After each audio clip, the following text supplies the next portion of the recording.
just got when watching season 2, episode 2 of the Kardashians, and all I can say is you're already on your BS with your fibs and lies. What's the first thing that was manufactured? That Kris and Cory was actually sleeping in the same bed to jump up and go to the hospital with Kylie. Y'all, what's up, y'all? Welcome to my channel. Y'all ready for season 2, episode 2 of the Kardashians? That's right. I'm watching this BS so you guys don't have to, and I'm giving you a humorous take on what else can we do is laugh. All right, so it starts off with Khloe already starting with her BS, saying that she shot all of season 2, right? They come on saying, listen, all the real stuff that's happening, the premiere, that just happened. This is 6 months before. So then they're trying to juxtapose them lying to us about what happened 6 months early, with Khloe sitting down and being like, I wanted to do that because I wanted to keep it private, which, to be fair, that is your right. Except for you guys were the main ones saying, oh my God, there's cameras everywhere.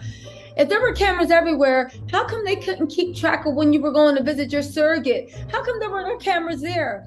Again, this is doing nothing but just literally cementing the fact that this is all fake, but enjoyable fake to a certain point. Let's move on, because they're playing like they're playing the music you see here in like a cemetery or a funeral ad. I guess it's supposed to make us empathize, but the only thing I'm thinking is, you know what? I'm gonna save my thoughts. Let's come back to.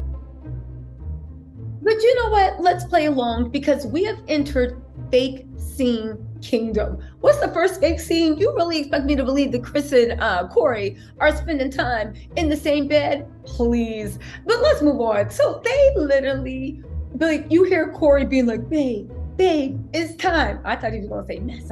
You know what? No, let's have a good review. Babe, it's time. But she's like, what? It is? And he's filming off of a camera phone. Is that supposed to look edgy? Anyway, Kris runs downstairs to the pantry, bag getting hot Cheetos, a boom chicka wow wow, that popcorn, to which I say brand endorsement. I see you, Kris Jenner. Also, do you really expect us to believe Kris Jenner, one of the most prolific plotting minds in the world? This is a woman that Ray J said literally orchestrated Kim's tape, watched the rejects, and then was like, yeah, this is going to be the one to get the people going. This is the one that strikes fear in Kanye West's heart. He respects Kris more than he respects the woman he had 4 kids in. And now you expect me to believe that Kylie is giving birth and she was that close to popping, but you didn't have anything ready and you had to rush in the middle of the night? Okay, let's play along. So Kris is doing her Mother Earth act in the confessional tomorrow. You know, it was such an amazing night. No matter how many times you've been through this, it's always a zero. Girl, you have 11 children and 80 billion grandkids. How many times are we going to have to sit through a birth? And while we're at it, let's talk about that birth. Cory and Kris try to scramble to the garage. Tell me this is a fake reenactment without telling me it's a fake reenactment. Can you get some Crime Channel CSU reenactments? Because they do a better job. Then she's just like, Cory, stop filming me and keep your eyes on the road. And I say, yeah, you better talk to that employee, that paid employee, the way you want. Then, again, they get to the hospital and we see from a window Kris and Kylie standing up doing duck lips. I said, one, is this a plan? Like, are you inducing labor? Because you got woken up in the middle of the night for no reason, talking about Kylie's in labor. Cut to you seeing Kylie and she's doing duck lips. Second of all, if she really is in labor, where's Travis? How come he's not on camera? Oh, that's right. Travis said, you ain't playing with me today. Third of all, right? It completely backs out. We don't see Travis. We don't see Stormy. We don't see anyone. Why do I feel like this was just footage from her first pregnancy, that they did a verse over of Kris being like, oh, look, you have a son. Again, no one's talking to her, just it's giving voiceover. That's all I'm saying. But at this point, we all know this is all reenacted. And if I was Hulu, I would be super, super mad. But that doesn't stop, because you guys, there are some funny scenes. Hold on. I will say this, you can tell they didn't expect Pete to break up, and they didn't expect Khloe's little secret to come out, because the fact that they are reenacting scenes, at least it looks like it. It's my opinion, people. This is an opinion channel, all right? It's my opinion.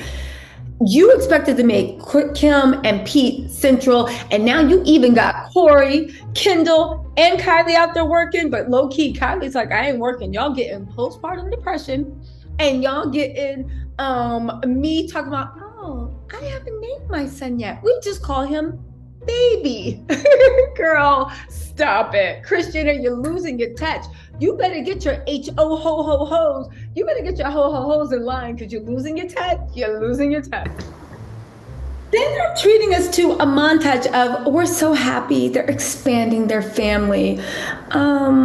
What are you supposed to say while your sister's having a baby? Are we expecting some confessions? Yes, we know babies are a blessing. Can we move on? Me, it's sitting there planning her wedding. Now listen, Courtney is perfectly zen. She's saying only 6 people are going to be there. All this stuff. Her assistant or whoever that is, probably somebody Kris paired her with, right? To make sure she filmed the scene. It's like, oh, there's gonna be so many people around, this and that. And Courtney's just like, yeah, like this is a beautiful time. And I just don't want to be stressed. And the whole time I'm sitting there thinking, I feel like Courtney has like a Lemmy vitamin, the de-stress one on her tongue, like Reposado, like, it's okay. It's a beautiful time. Listen, do you know California is a state that 2 people can get married in? Only 2. And I said, look at Courtney already being a disruptor. They really should have did a lot more following Courtney around, because I swear to God, Courtney can make her own show. She is the most interesting one to watch. Now let's get over to the most pitiful one to watch, Khloé. Why am I so hard on Khloé? Because Khloé is full of it. She is a willing participant in this show. And you're really just mad that you can't control Tristan, but if you could, you'd be fine with them, right? You're fine for him to cheat. You just don't like how publicly he does it. At least this is my opinion, people. So Khloé sits there and she's, first of all, they have this thumb thing where she sits down on the bed and Kim's like, so Kylie and Kendall were really concerned. They're like, why is she so thin? And Khloé is getting happy, like, Kendall, the model, said I'm too skinny. And I was like, this talk is not going the way you think it is. And Kim's like, yeah, so are you okay? And I looked at Kim and I was like, yeah, somebody seems a little jealous. Then now, listen, I will say one thing. Khloé is in her ear, right? The thinness, it might be a little bit too much, but it looks fantastic on her. I think she looks really good the way she is. Kimberly, on the other hand, I'll just leave it at this. Kimberly did a collab with Dolce & Gabbana, and she was wearing vintage stuff. Why has Khloé ate her up every single picture? Kim's noticed it too. Why she stops taking pictures with Khloé, because you know she can't keep being eaten up in her own collab. Anyway, Khloé is like, Kim's like, yeah, are you okay? And I was like, someone looks a little jealous that Khloé is now the skinny one, right? Because this is before Kim did her corpse bride transformation. Anyway, Khloé starts thinking, sitting in her confessional, and she's like, how do you just stop loving someone? Like, he was my best friend. It wasn't just that, but like, we talked all the time. He was my best friend, we went to a workout together. And I was like, girl, if y'all spent this much time together, he wouldn't have had time to cheat. This man done made how many babies, right? Slept with how many people, how many cheating scandals, and you mean to tell me that you guys worked out? Maybe he woke up each morning, worked out with you because he was sleeping in your house, and then was like, all right, Coco, talk to y'all later. Ooh, got a heavy day of cheating, and took his high booty self and walked out. Anyway, she's sitting in her confessional, and all I heard was, how do I live without you? I never know. Girl, you and Tristan are not over. You are still making moves to get them back. But let's continue, because we'll talk about that later. Khloé, I'm sorry. I'm watching this real time. Khloé then is sitting on the bed with Kim talking about, this was the peak time of our relationship. You cheated on me when this is the best our relation's been. And I said, Khloé, off the top of my head, I can count 8 cheating scandals that Tristan publicly humiliated you or brought to your door. And she said, if this was our peak, I hate to see what he was at the worst of our relationship. And the whole time Kim was sitting there trying not to laugh, because baby, Khloé, you sound stupid right now, delusional. But that's one thing. You know what? Let's continue. said, it's almost like shame on me right now because I know better, but I didn't do better because I had so much hope and faith. Again, were you guys in an open relationship? He cheated on you. You were the side chick that got pregnant. You were the side chick when he was with Jordy, and it looks like you got pregnant. And now he's doing the same thing over and over again. This man literally was cheating on you while you were in labor. Khloé, stop trying. And I get what you're trying to do, right? Which is a little bit annoying. See, here's the thing with Khloé. Khloé doesn't care what the person next door at the supermarket knows, right? That's why she's so big on FaceApp. She doesn't care that people see her every day. She's more concerned about what people that don't know her and that she doesn't know what they think about her in general. So while we know the nitty gritty, she's literally worried about the person in like Bangladesh or Estonia watching it. That's just like, oh, poor Khloé. Girl, stop. But then Kim can't take the BS anymore. And she interrupts Khloé and she's like, you asked me something one time. You asked me, how do I trust Pete? And I was like, you know what? I don't know. It's just a feeling. But that let me know something interesting too. What was Pete doing that Khloé had to ask, how do you trust that man? Because it very much seems like Pete told you some BS. Khloé was sitting there and said, he got to go be with his mom at the hospital and his phone's going to be turned off. How do you trust him? And Kim, I just do. Let's move on. So Khloé is still in her bag, cry me a river. And I only say this because I think it's all fake. Even this scene, you must be crazy. You're trying to tell us this scene was filmed 6 months ago when Khloé wasn't even that skinny 6 months ago. And Kim, stop it. Anyway, I do want to say this, right? Can somebody tell Kim and Kris, but especially Kim, that black turtleneck with a dark background with just a floating face, that's not the look. The whole time it's there, I'm just getting House of Horrors, just like House of Horrors. Like, can we stop? It's freaking me out. Let's move on. Last thing I'm going to bring up from this BS scene, she literally says, it's just like so weird. It's like the fact that he proposed and you never told us. And Khloé looks at her like, yeah, girl, he proposed, you accepted. Go watch my video if you guys don't know what I'm talking about. I actually broke down the timeline and proof that they were engaged in December 2020. And they were even still engaged when he was doing the Lefik in Mykonos. The only reason they're not together now is because Tristan don't want it. But as soon as Tristan snaps his finger, she's gonna be right back. But let's move on. Now, here's where the real mess comes in. Remember all those rumors that Pete had proposed to Kim, right? And everybody was just like, oh my God, he proposed to everyone. And I was like, I don't think he proposed to Kim. And everybody was saying, oh my God, why wouldn't he? And I said, because he never liked Kim. He was just using her for a come up. But hear me out on this. Kim actually says, right, which lets you know into her mind, oof, if somebody proposed to me, I think I just have to say yes, baby, because you would have saw that $1 million diamond ring and said, absolutely. And went with Kris and figured out how to scam them on the way out. But it lets me know, so if Pete proposed to you, you would have said yes, but you guys aren't engaged. So Pete never proposed to you. You see how that works? Out of Kim's own mouth. Also, Khloé's just sitting here lying about, I said no, because I want to be proud of who I've dated. Meanwhile, we have the pictures. Go watch my video under the Khloé and Tristan playlist. I think it's the last one I posted or second to last. It's going to break all of it down in detail, but Khloé needs to stop with her lies. Let's move on. Okay, so then we get to the part of the episode that nobody asked for.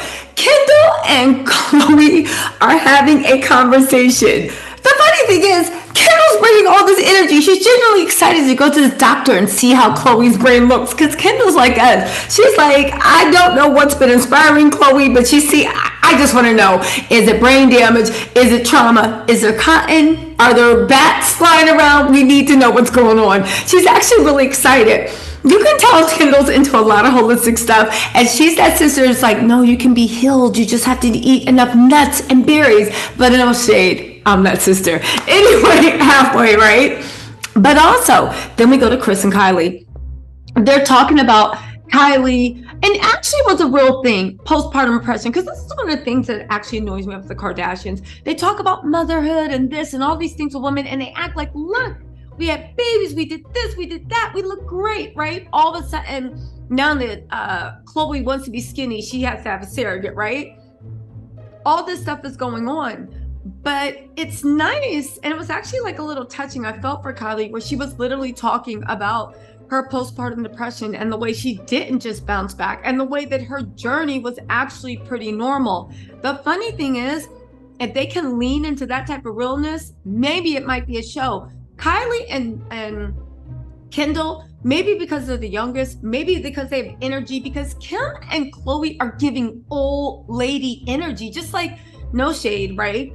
But like energy, like not even old. I can't say that, because that's no, age is just not. They're giving boring energy. They're bored, they're over it. Kylie and Kendall, on the other hand, they're full of excitement. They're like, oh, and it makes us excited for the show.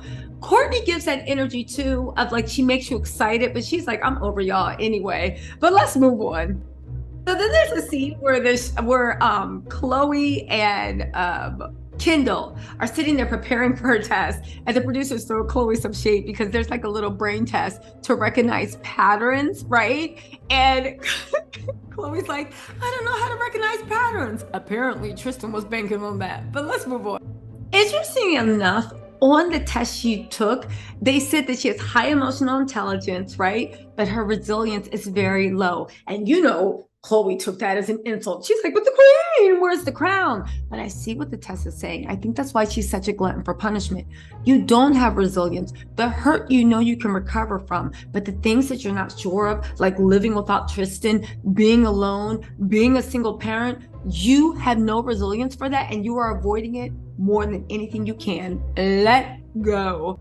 Oh, I almost forgot. There's a stupid fake scene, because apparently that's Kylie's storyline. She's like, listen, it took me this long to get Travis to even hang around me this long. The storyline you get is I have postpartum depression and I can't pick out what my baby's name is. Spoiler alert, the baby's name legally is Wolf. They left the hospital with the baby's name. They has not changed the baby's name. And now she's like, every day Travis looks at him and he just changes it to someone else. Kylie, just say that you're doing a Courtney and move on. Also, you know, Khloé keeps crying that the test is saying that she's a doormat. I mean, oh, and also Kris can't remember any of her kids' names, especially Rob Kardashian. We know who her favorite kids are. She remembers all their names, but when it comes to Courtney and Rob, yeah, she's just like, who? Let's move on. So then there's a scene where Travis is there giving Courtney a rub-a-dub-dub. Listen, all I can say about them is they make me happy that after being dogged out by your baby's father and crying on national TV and doing all these things, that you found someone that loves and protects and accepts you. Plus, he's super famous and got a big house, and mama, his Amex Black card doesn't decline. And he's super well respected by so many people in the music industry. He's even good friends with Beyonce and Jay-Z. I mean, come on, Courtney, you hit the jackpot, and good for you, because it's what you deserve. I wish, well, what am I saying, that Khloé could find out the same thing, because truth be told, Courtney was dating Scott when Scott was doing when Scott was doing a Tristan on her. So maybe Khloé's time just hasn't come. Girl, you got 4 more years. Let's go. So anyway, Kris and what's his name? Kendall, what's Kris Jenner's boyfriend's name? Whatever, Cory. Kris and Cory go over to Courtney and Travis's house, and like, you know, they're busy making out. Girl, why don't you try kissing Cory? Even though Cory's like, don't get no ideas. Let's just wait for him. You stay over there, I'll stay over here, right? Cory's like, he wants to do the bare minimum to earn his paycheck, right? But all jokes aside, one thing that I find super, super interesting is there's a lot of tension in this scene between Kris and Courtney. Even how she's like, yeah, I put my taco in your microwave, but when I didn't know you had for 10 seconds. And Courtney's like, well, yeah, it's the only house I've ever had with a microwave. And then she's like, yeah, I see that. And they give each other like a weird glare across the table. I think Courtney saw how Kris demolished her marriage to her father. And remember, Courtney said that she always took her dad's side, right? Courtney is the mother to her children that she wished Kris was to her. Or Courtney was like, I don't care about business. I don't care about money. We have enough money.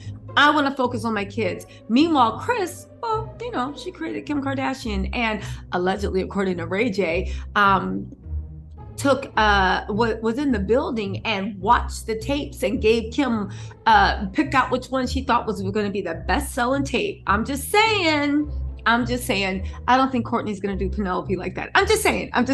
Let's move on. Again, Kris is giving Travis dirty looks. She's asking, how long have you guys been here? Like, how long have you guys been here? And like Courtney and Travis look at each other like, 2 days. And Kris is like, you were? Oh, maybe I was drinking, right? And Travis starts laughing and Kris is just glaring. This is the most awkward conversation. There's literally some tension between Kris, Courtney. There just is. Go watch it on replay if you don't believe me. There's something going on. Also, Courtney was like, don't tell my mom when we're in town. I don't want her to stop by. But the dinner isn't all strange looks. Courtney has her holistic remedies work. They have some healthy follicles. They have harvested a few eggs. One has turned into an embryo, and they're anxiously waiting to see if Courtney is going to be able, and Travis, to have a child. Meanwhile, Kris Jenner makes another joke about how she's constantly drinking. Girl, I think Kris Jenner, you know what? It's not my business. But me thinks she drinks a lot or dreams about drinking a lot. I don't know which one it is. Let's move on.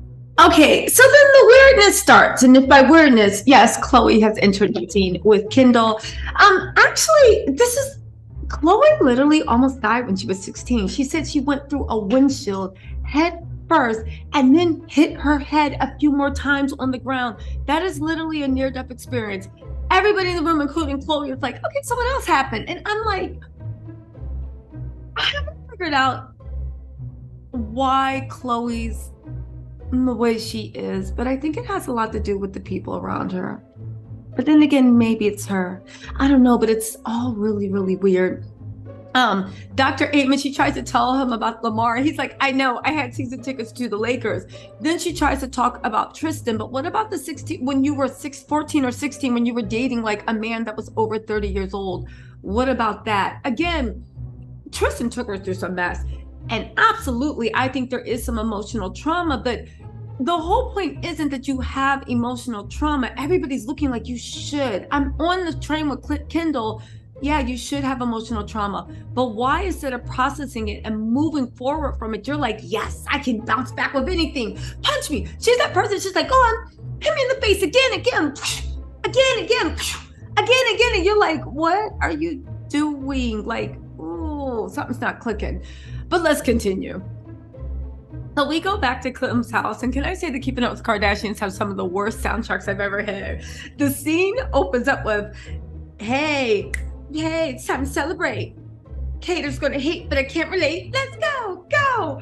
It sounds like something off of Wix, or like, hey, we got a good day to celebrate. Hater's gonna hate, but I can't relate. Let's go. I'm like, you paid $100 million to the Kardashians and you couldn't even put $1 million for licensing. Let's move on. So it opens up with Kim in her closet, dressing up in a mustard colored garage man and gloves, thinking it's fashion, baby. Man, I know she looks in that mirror every day Kanye's not around, talking about, I'm lost without you. And also, let's get one thing straight. I know Kanye probably picked out this outfit, but again, Kim is the epitome of, you can steal the recipe, but the sauce ain't never gonna taste the same. Also, she's sitting there lying to Kendall, talking about the red hair looks great on her. Now, has anybody seen Kendall with red hair? You know what? Let's move on. No. So anyway, Kim's talking about her private plane, and she's on the phone with Kendall. She's like, okay, if you like any snacks, let me know, because, I have like a freezer and all this stuff. And you know what? I'm not even gonna lie. Girl, you got a private plane. Kudos to you. I would be tripping off of that too. That is a true indication and marker of wealth. So go ahead and gloat, Kimberly. This is what I need about Kim. She has so many things she can genuinely brag and gloat about. Why does she choose to lie about stuff to try to pump it up? But I guess with Kim, she needs all the attention, all the fame. You're a successful businesswoman. People are buying Skims. I mean, nobody I know, but other people that don't mind casual racism is buying Skims. You just bought a private plane. Why you gotta lie about being in law school when we all know that you're just a law school apprentice? Let's see if she actually ever gets through. But you know what? Let's just keep moving. Then Kim's sitting there acting like she's tortured. Is it cold in Italy? Yeah, thank God. I was gonna be sweating. Listen, Kim, I don't understand. I guess when Kim, she feels like she has people being like, wait, your looks inspire us. Kanye West did such a good job hyping her name up. She really thinks she has to suffer for the masses. Kim, nobody's gonna know if you don't show up in the product. I'm just saying. But that said, she did get a private jet, so mama's doing something right. Let's continue. So now I see what's going on. So anyway, what is it? Kendall gets on the plane with her red hair. She feels the same thing I do about it. Like, I don't know, you need to tone that up or down or something, but it's giving like, it's just washing her out. But she probably tweaked the color because it looks a lot better now. Kendall's looking over her, I guess, runway assignment or whatnot. Kim's looking over there so jealous, right? Kim couldn't wait to be a model. I will say one thing though, I see why she gets cast, and even in the Prada show, it's free publicity. And even how Kim's doing Prada, it's free publicity. They are walking billboards because they are so famous. Kudos to Kris Jenner for helping to capitalize off of it. They said that Italy invented pasta. China did. But you know what? Let's move on. Anyway, the episode ends with a whole lot of nothing, which is the way it started, y'all. I hope you enjoyed the recap. Make sure you hit that like, subscribe, comment on your way out. And don't forget, I'm going to be recapping it every day, every week. I'm watching this BS so you don't have to. Anyway, I will talk to you later. Bye.